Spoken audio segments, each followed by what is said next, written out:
ওকে, Bangladesh versus শ্রীলঙ্কার one day squad ঘোষণা করে দিয়েছে বাংলাদেশ ক্রিকেট বোর্ড। আর আমরা মনে হয় অস্ট্রেলিয়া, সাউথ আফ্রিকা অথবা নিউজিল্যান্ডের সিরিজ খেলতে যাচ্ছি, যেখানে 5টা পেস বোলার রাখা হয়েছে।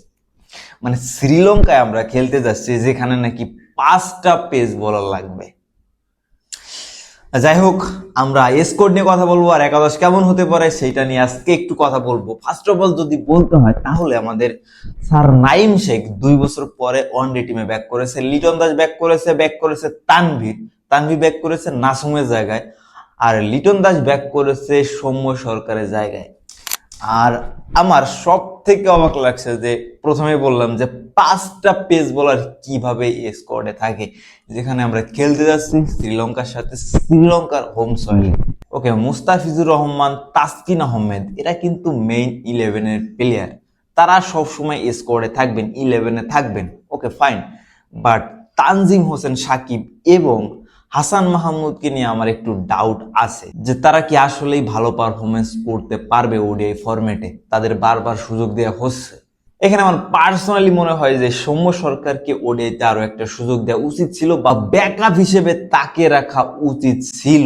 আর অন্যদিকে একটা নাম কিন্তু ঘুরে ফিরে আসবেই, সেই নামটা হচ্ছে নুরুল হাসান সোহান, যিনি কিনা ঘরোয়া ক্রিকেট লিগে অনেক অনেক ভালো পারফরমেন্স করেছেন, কিন্তু আনফরচুনেটলি তিনি কিন্তু স্কোয়াডে জায়গা পাননি। তো নুরুল হাসান সোহান এবং সৌম্য সরকারের স্কোয়াডে জায়গা ডিজার্ভ করতো।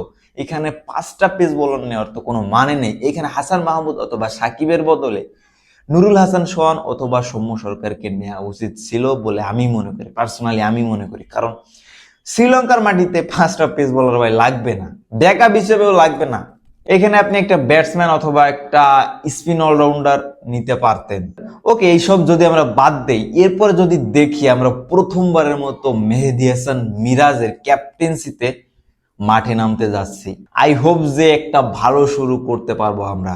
আর বর্তমান সময়ের কিন্তু বাংলাদেশের বেস্ট অলরাউন্ডার হচ্ছেন মেহেদী হাসান মিরাজ আফটার সাকিব আল হাসান। যদিও সাকিব আল হাসান এখনো রিটায়ার নেননি, যদি রিটায়ার হয়ে যান তিনি, তারপর বাংলাদেশের 1 নম্বর অলরাউন্ডার হয়ে যাবেন মেহেদী হাসান মিরাজ।